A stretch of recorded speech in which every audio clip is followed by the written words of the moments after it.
Acompanhamos que o treino acabou não ocorrendo pela manhã e os colegas que estavam aqui viram que os jogadores acabaram saindo da atividade. O que dá para falar para o torcedor que está acompanhando sobre o que aconteceu? E porque que eu me lembro, pelo menos é a primeira vez que eu presenciei esse tipo de atitude, mas o que dá para transmitir para o torcedor do que ocorreu? Bom, boa tarde a todos vocês, da imprensa, ao torcedor colorado que acompanha conosco aqui esse momento, né?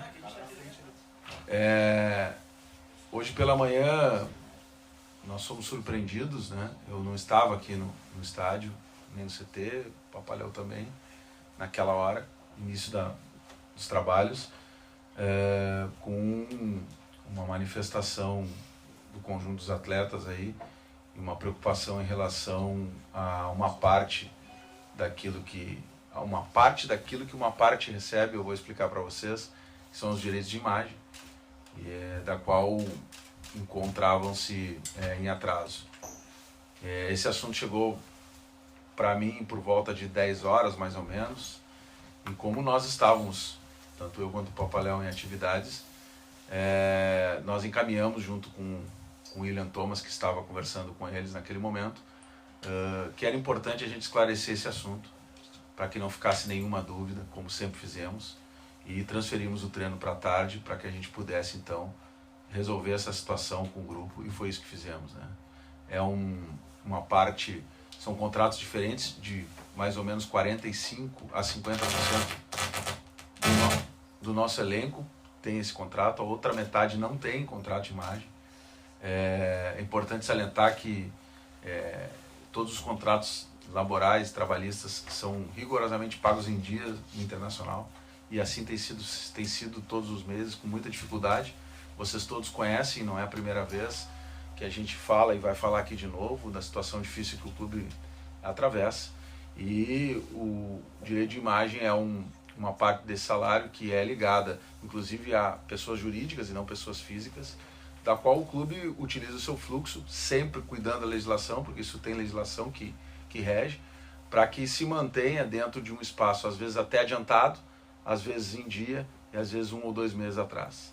Esse é uma rotina, infelizmente, difícil, mas necessária de ser admitida, né?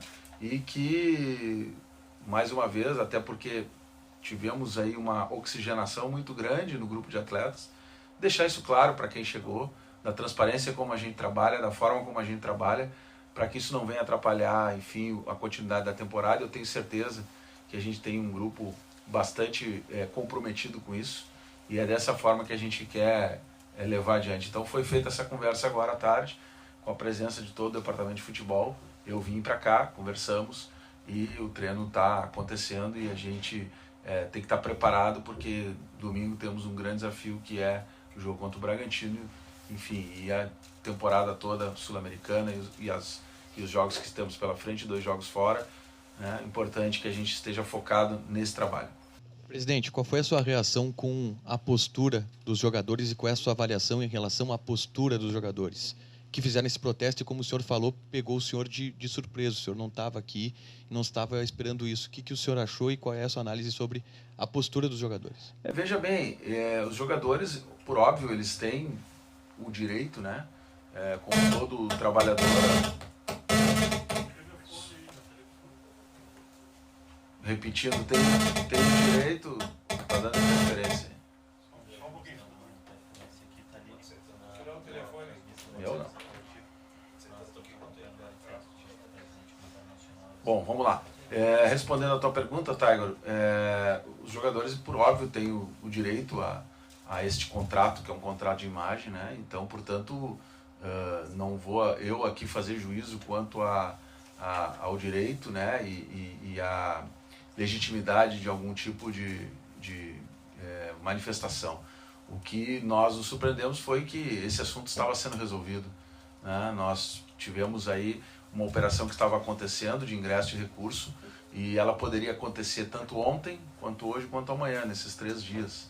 Então estava dentro daquilo que a gente esperava, né? E nesse sentido, sim, né? E isso eu expliquei aos jogadores. Talvez se a gente tivesse adiantado a eles esta informação, isso não tivesse acontecido, mas talvez também se tivéssemos tido a condição de estar aqui conversando, isso também não tivesse acontecido. Então, olhar para frente, virar essa página, as coisas estão de fato resolvidas, felizmente a gente conseguiu resolver isso e tenho certeza que, como eu disse a eles, não será a última vez que isso acontece e nem foi a primeira.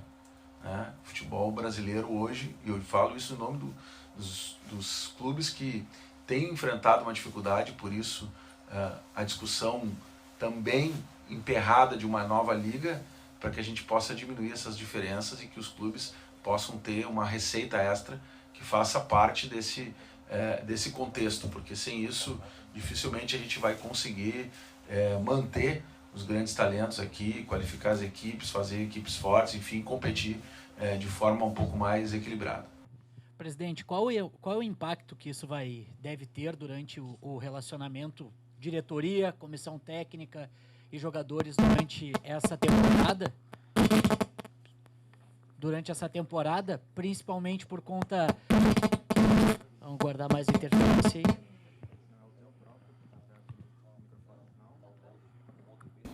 Bom, vamos lá de novo.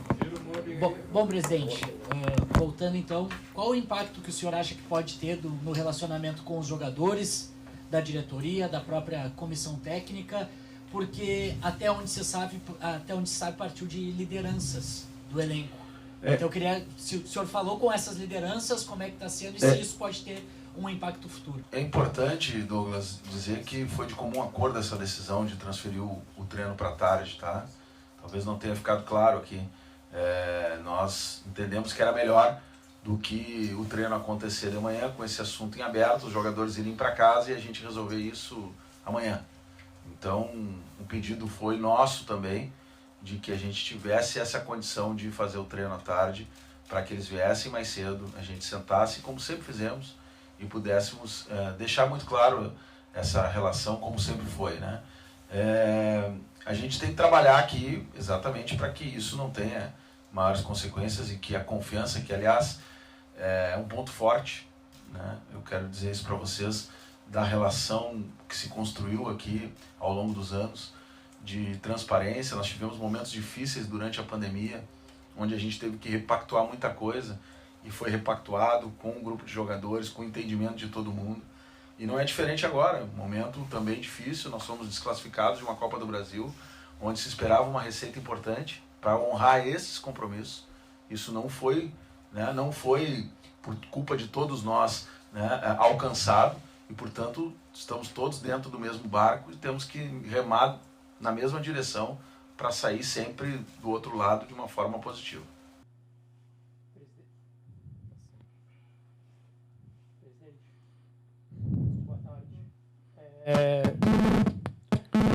Estão brigando aí.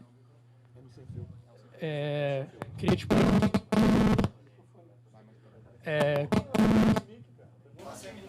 Queria te perguntar justamente sobre o controle desse grupo de jogadores, porque o Mano em determinado momento disse que queria que os jogadores tratassem dos assuntos internamente, não em entrevistas, que isso não fosse vazado na imprensa ou algo do tipo. Preocupa o senhor, departamento de futebol, inclusive o Mano, que talvez vocês estejam perdendo as rédeas e o controle desse grupo de atletas? Não, eu não vejo isso. Vejo como uma questão pontual, né, de um momento que a gente vem atravessando. Talvez, como eu disse, é um grupo novo, é um grupo que está se formando, é um grupo que está se conhecendo, né, e nesse processo também jogadores que vieram de fora, realidades diferentes. Até foi bom nesse aspecto, para que a gente possa deixar bem claro para quem chegou, porque aqui no Internacional é difícil a vida. Aqui no Internacional não é vida fácil. Aqui no Internacional não tem dinheiro sobrando. E isso tem que ter a compreensão de todos. E acho que nesse aspecto ficou bom, porque deu uma oportunidade para a gente colocar a todos eles a condição que o clube se encontra e o que a gente precisa para sair dela. Entre elas, o comprometimento, o compromisso de todos, para que a gente, e eu vou usar essa expressão novamente, para que a gente possa estar remando para o mesmo lado.